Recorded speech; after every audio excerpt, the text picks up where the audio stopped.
Hello, and welcome to the channel. I'm Don Mecca, and today we have a very interesting video. It's something that you probably have pondered about all your life. Looking up to the stars, wondering, is there life out there? If the answer is yes, is that a good thing for humanity? Or is that such a dangerous proposition that could mean the end of life on Earth?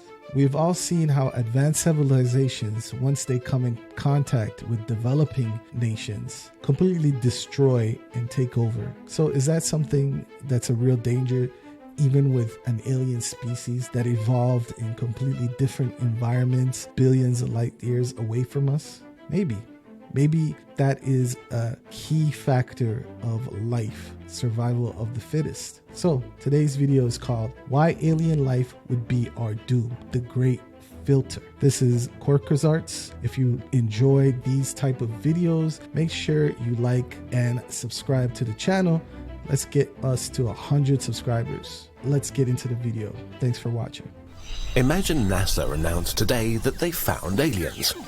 Bacteria on Mars, weird alien fish in the oceans of Europa, and also ancient alien ruins on Titan.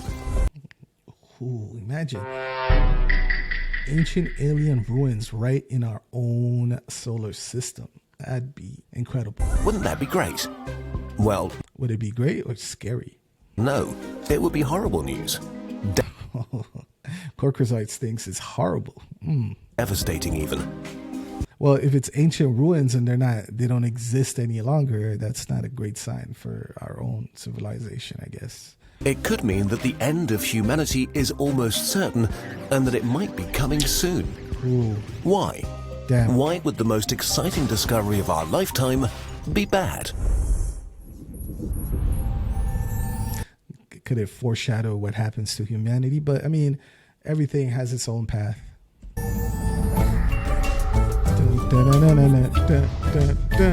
Kurzgesagt.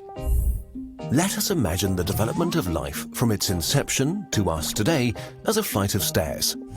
Okay. The first step is dead chemistry that needs to assemble itself into self-replicating patterns, stable and resilient, but also able to change and evolve.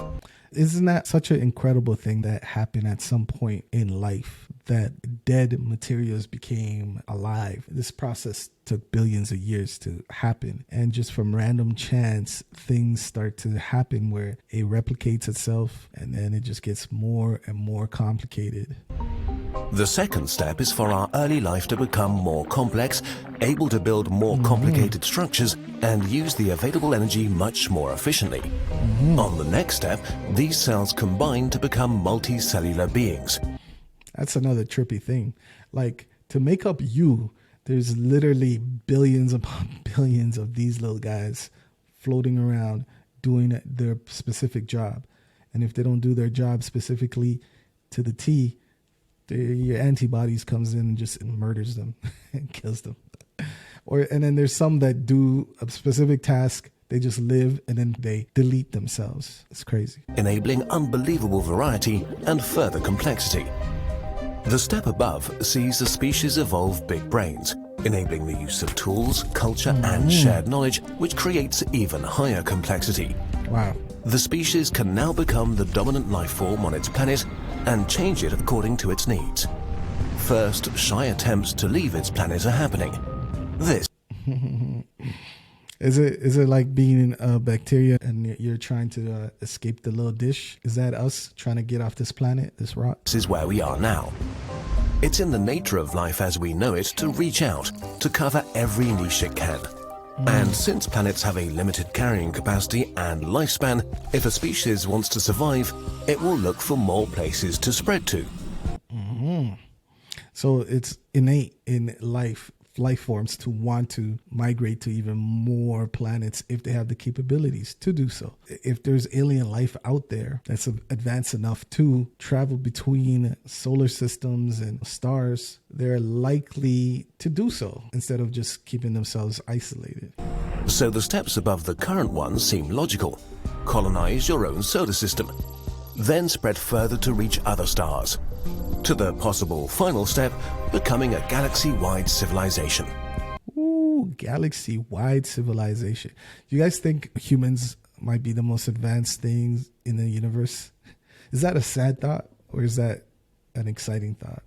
That we're the first ones to reach this level of technological development or intelligence? Is that sad, or is that exciting? Let me know in the comments.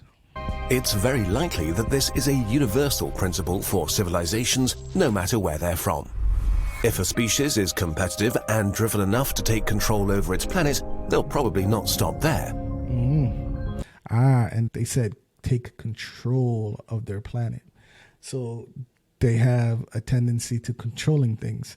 So if they have a tendency to control things where they are, if they spread and come into contact with Earth, is that their MO? Is that MO going to stick where they want to take over this planet and all its resources? We know that there are up to 500 billion planets in the Milky Way. At least 10 billion Earth-like planets.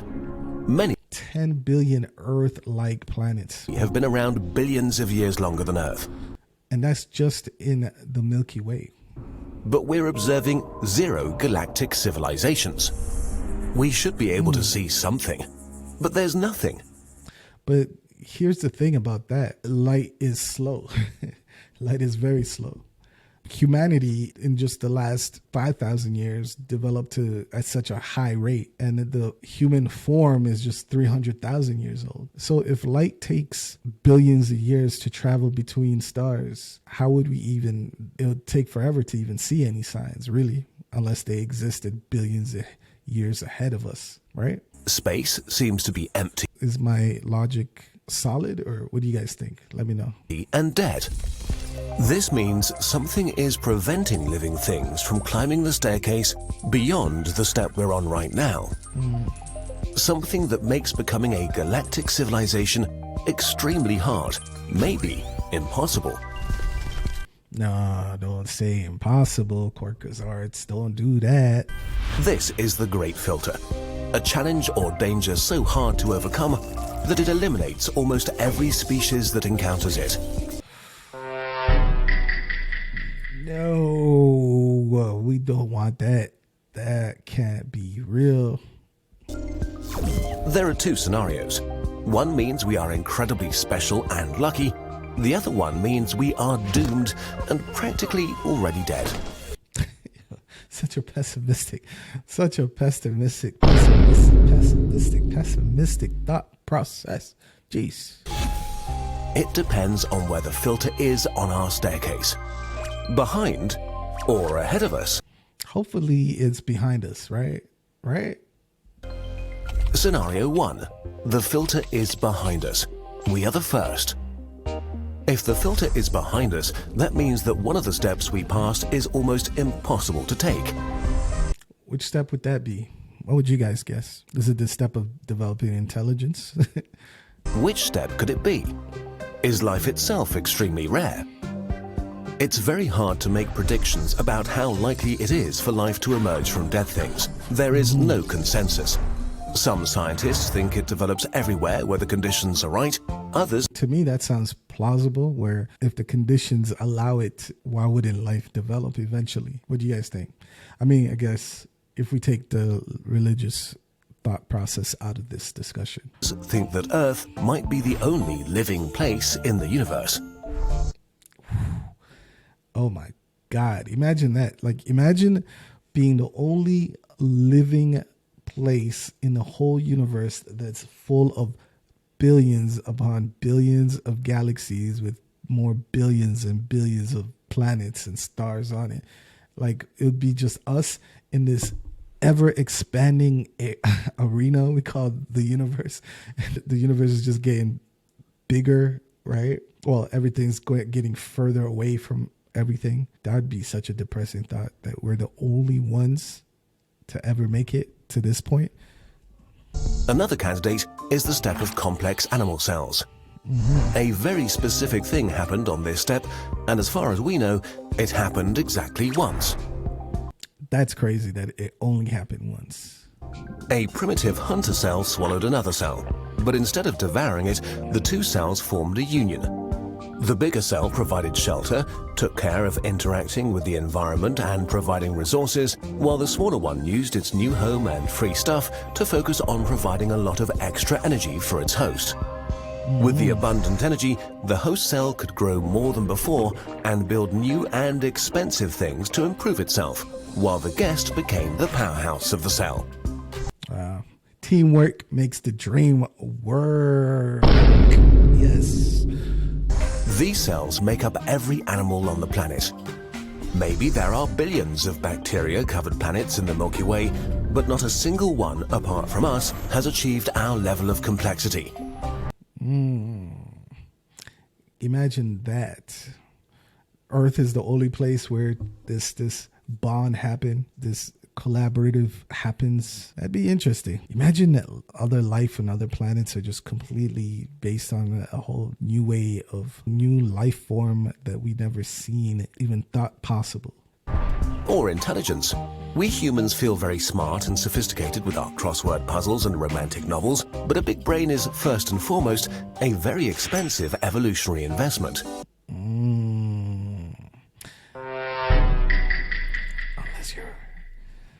People don't really use their brain to their full capacity, right? I'm probably one of those people that don't. But yet, like one of the things with childbirth, for example, is this brain being bigger and bigger and bigger, which makes it harder and harder to have a child make it through birth, get stuck because of such a big brain. The brains are just getting bigger and bigger, and they consume a lot of resources, apparently.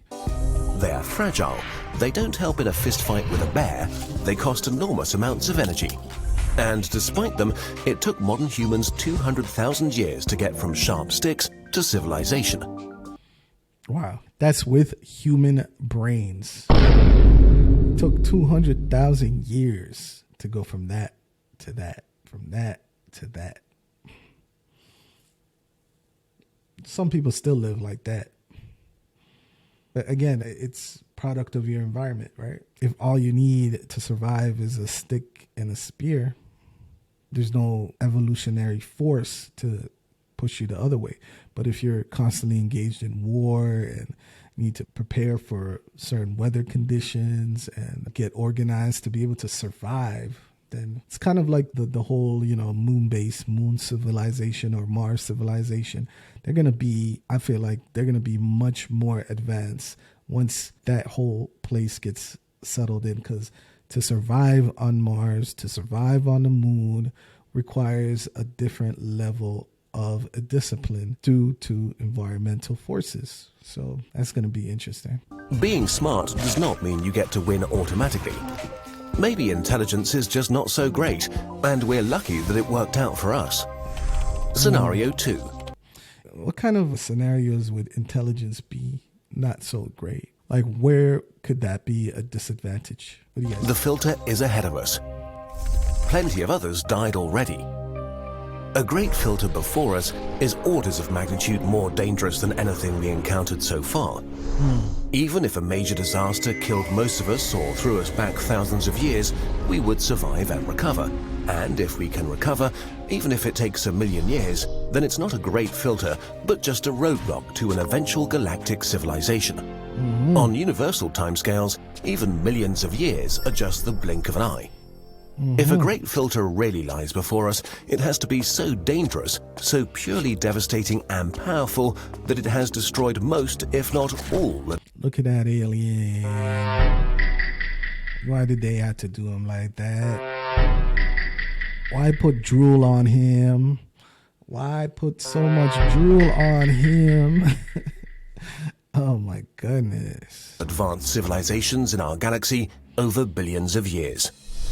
A really daunting and depressing hypothesis is that once a species takes control over its planet, it's already on the path to self-destruction. Come on. Don't do that. Don't press the button. You see how hard he was pressing that button? Technology is a good way to achieve that. It needs to be something that's so obvious that virtually everybody discovers it, and so dangerous that its discovery leads almost universally to existential. Whoops. Do you guys know that if you press down on the space bar and just keep it there, it speeds up forward in the video? That just happened. Anyways, what I wanted to say, maybe the great filter is AI. AI could be the great filter. What if all the advanced civilizations out there, they develop AI and AI takes over and destroys them? I promise I didn't get that plot from the Terminator. I promise. And so dangerous that its discovery leads almost universally to an existential disaster.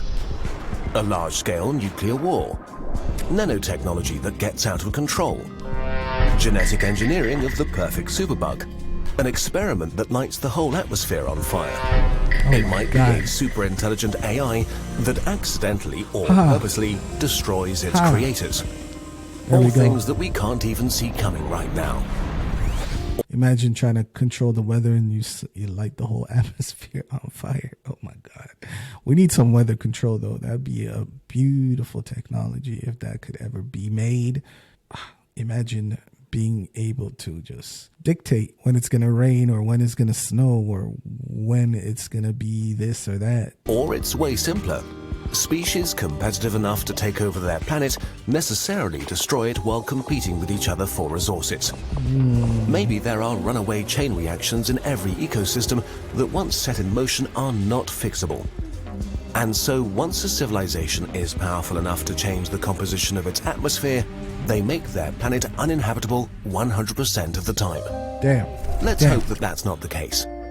If the filter is ahead of us... I mean, if those are the challenges, I think we could get through this. I believe in humanity.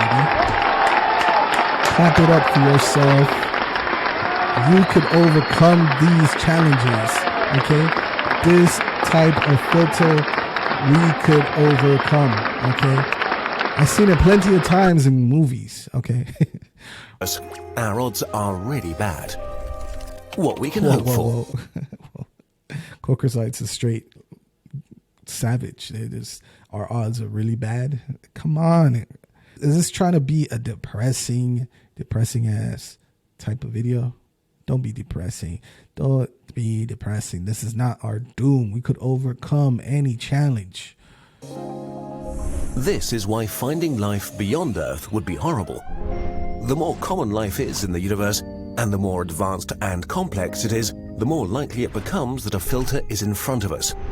Okay, hold on. So the more life we find in front of, but why does there have to be a great filter in front of us if we're finding civilizations far ahead of us out there? Bacteria would be bad, small animals would be worse, intelligent life would be alarming. Damn. Intelligent lives would be alarming. Wow. I would think it's incredible if we find intelligent life. Don't you guys think? I don't know. I would think it's a great thing. Of ancient alien civilizations would be horrible. Yeah, finding ruins of ancient civilizations that are advanced. Oh, that's a tricky situation. Very tricky. The best case scenario for us right now is that Mars is sterile, that Europa's oceans are devoid of life, and the vast arms of the Milky Way harbor only empty oceans hugging dead continents. Come on. That'd be all horrible case scenarios. Like, what do you guys think? Like, would you be more happy that this is the case versus the universe being teeming with life? I don't know.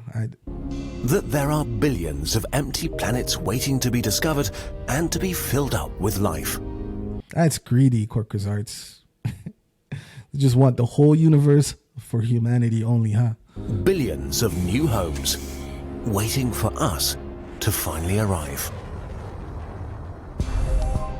How likely is it that we'll find life outside of Earth that is similar to us?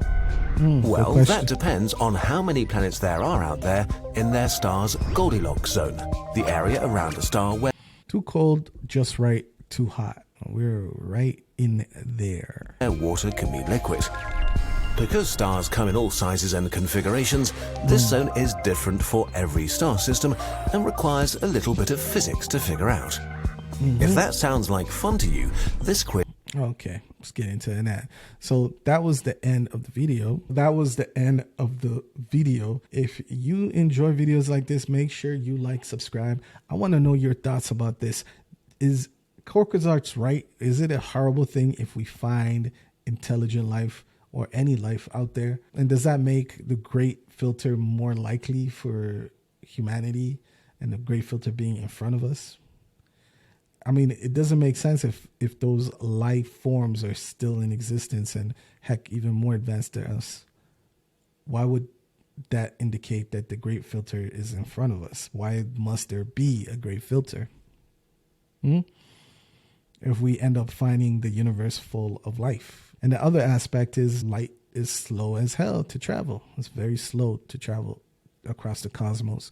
Planets a few billion light years from us haven't had enough time to get to us. There's a billion years or more or whatever distance it is in delays. So as you could see, it took 200,000 years for humanity to get to where we're at from our early versions that were in this form. And what's 200,000? 200,000 years is like that in the cosmos. Would you even get to the closest star with traveling 200,000? 200,000 years is nothing. And we just recently, started to develop more and more capabilities to even observe the stars to see if there's any signs of life out there. Those signs might reach us in a billion years. So that's the problem. When we're looking out into the universe, we're playing a game of delay. There's a delay, major delays in information that we receive. And if the universe is only about 14 billion years old, it hasn't been much time to start showing that we exist out there, even for other people. Other civilizations looking this way. But anyways, if you enjoy videos like this, make sure you like and subscribe. Thank you for watching. I appreciate you. See you in the next one.